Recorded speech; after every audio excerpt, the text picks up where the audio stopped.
Hi, I am Roger Zeus, Managing Director of Alpha Academy and Genius Integrated School, Alappuzha.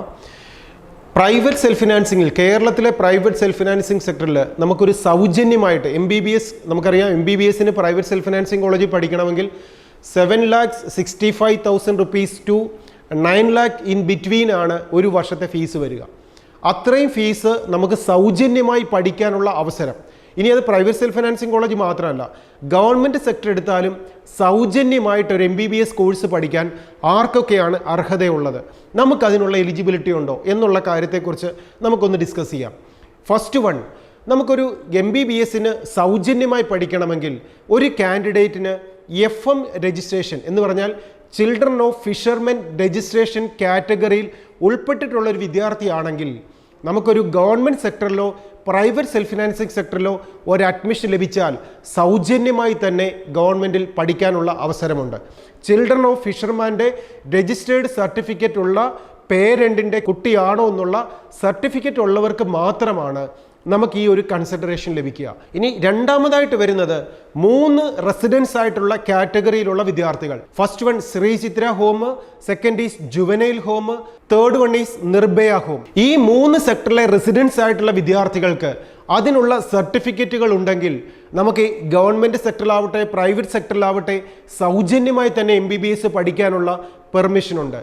ഇനി ഇതിനോടൊപ്പം reservation കാറ്റഗറിയിലേക്ക് നമ്മളൊന്ന് പോയി കഴിഞ്ഞാൽ SC കാറ്റഗറിയിലും ST കാറ്റഗറിയിലും വരുന്ന വിദ്യാർത്ഥികൾക്ക് ഗവൺമെൻറ് സെക്ടറിലും പ്രൈവറ്റ് സെൽഫ് ഫിനാൻസിങ് സെക്ടറിലും സൗജന്യമായി തന്നെയാണ് MBBS കോഴ്സ് പഠിക്കാൻ പറ്റുക. ഇനി ഇതിനോടൊപ്പം തന്നെ Dheevara community, Kushavan community and Kudumbi community, ഈ 3 കമ്മ്യൂണിറ്റിയിൽ വരുന്ന വിദ്യാർത്ഥികൾക്കും ഒരു ഗവൺമെൻറ് സെക്ടറിലോ പ്രൈവറ്റ് സെൽഫ് ഫിനാൻസിങ് സെക്ടറിലോ കോഴ്സുകൾക്ക് ഫീസ് അടയ്ക്കാതെ തന്നെ സൗജന്യമായി, ട്യൂഷൻ ഫീസുകൾ അടയ്ക്കാതെ സൗജന്യമായി പഠിക്കാനുള്ള അവസരം ഗവൺമെൻറ് ഒരുക്കുന്നുണ്ട്. ഇനി ഇതിനോടൊപ്പം തന്നെ OEC കമ്മ്യൂണിറ്റിയിൽ വരുന്ന വിദ്യാർത്ഥികൾ, ഇനി OEC കമ്മ്യൂണിറ്റി എന്ന് പറയുമ്പോൾ അതിനകത്ത് 2 സെക്ടറാണ് വരുന്നത്. ഒന്ന് backward Christian and backward Hindu. ഈ 2 കമ്മ്യൂണിറ്റിയിൽ വരുന്ന 30 റിലീജിയൻസ് ഉണ്ട്. ഗവൺമെൻറ് അംഗീകരിച്ചിരിക്കുന്ന OEC കമ്മ്യൂണിറ്റിയിൽ വരുന്ന റിലീജിയൻസ് ഉണ്ട്. ഈ കാസ്റ്റുകൾ ഏതൊക്കെയാണെന്ന് വിദ്യാർത്ഥികൾ കേരള എൻട്രൻസ് കമ്മീഷനുടെ പ്രോസ്പെക്ടസിൽ ഒന്ന് ചെക്ക് ചെയ്യുക. ഈ കാറ്റഗറിയിൽ വരുന്ന വിദ്യാർത്ഥികളാണെങ്കിൽ അവരുടെ ആനുവൽ ഇൻകം 6 lakhs ബിലോ ആണെങ്കിൽ അപ്പോൾ OEC കാറ്റഗറിയിൽ ഉൾപ്പെടുകയും ചെയ്യും. ആ OEC കാറ്റഗറിയിൽ ഉൾപ്പെടുന്ന കാസ്റ്റിലുള്ള വിദ്യാർത്ഥികൾക്ക് സൗജന്യമായി ഗവൺമെൻറ് സെക്ടറിലും പ്രൈവറ്റ് സെക്ടറിലും സൗജന്യമായി തന്നെ MBBSും BDSും കോഴ്സുകൾ പഠിക്കാനും സാധിക്കും. അപ്പോൾ എല്ലാ വിദ്യാർത്ഥികളും കാൻഡിഡേറ്റ്സ് മനസ്സിലാക്കുക, ഞാൻ ഈ കാറ്റഗറിയിലൊക്കെ വരുന്ന ഈ ഒരു കമ്മ്യൂണൽ റിസർവേഷനിൽ വരുന്ന ഒരു കാൻഡിഡേറ്റ് ആണോ? ആണെങ്കിൽ അതിനുള്ള സർട്ടിഫിക്കറ്റുകൾ കളക്ട് ചെയ്യാൻ ഓരോ എൻട്രൻസിനും ആപ്ലിക്കേഷൻ കൊടുക്കുന്ന സമയത്ത് തന്നെ ഈ എലിജിബിലിറ്റി നേടിയെടുക്കാൻ എല്ലാ കാൻഡിഡേറ്റ്സും ശ്രദ്ധിക്കുക.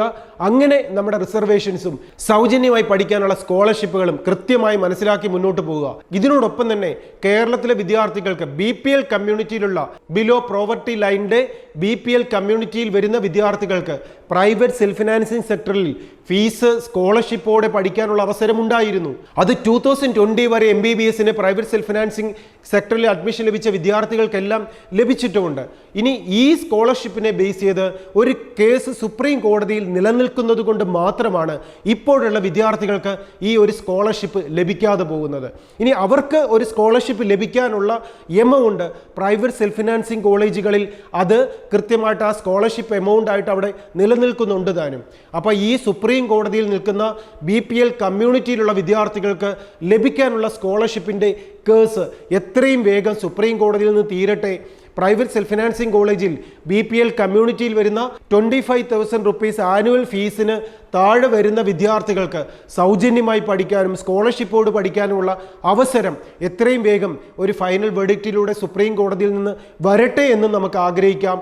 ഇങ്ങനെ നമുക്ക് ആദ്യം കണ്ട കമ്മ്യൂണിറ്റിയിലുള്ള വിദ്യാർത്ഥികൾക്ക് സൗജന്യമായിട്ട് പഠിക്കാനും അതോടെ സ്കോളർഷിപ്പോടെ പഠിക്കാനുള്ള അവസരങ്ങളും നമ്മുടെ പ്രൈവറ്റും ഗവൺമെൻറ് സെക്ടറുകളും ഉണ്ട് എന്ന് മനസ്സിലാക്കിക്കൊണ്ട് കൃത്യമായിട്ട് നമ്മൾ എൻട്രൻസിന് ആപ്ലിക്കേഷൻ കൊടുക്കുമ്പോൾ ഇതിൻ്റെ കാര്യങ്ങളൊക്കെ ചെയ്യുക.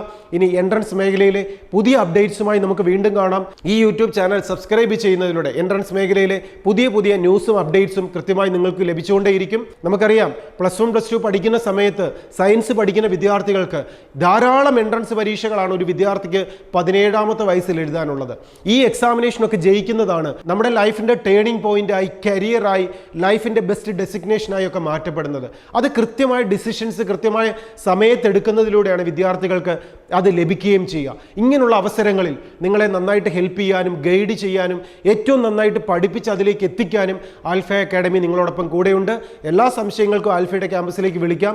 അത് റിപ്പീറ്റഡ് ബാച്ചിലോ ലോങ് ടൈം കോച്ചിങ്ങിലോ ഇൻ്റഗ്രേറ്റഡ് സ്കൂളിംഗ് സിസ്റ്റത്തിൻ്റെ പാർട്ടായി ഏറ്റവും നന്നായി പഠിച്ച് വിജയത്തിലേക്ക് എത്താനും ആൽഫയുടെ ക്യാമ്പസിലേക്ക് നിങ്ങളെ ഇൻവൈറ്റ് ചെയ്യുന്നു.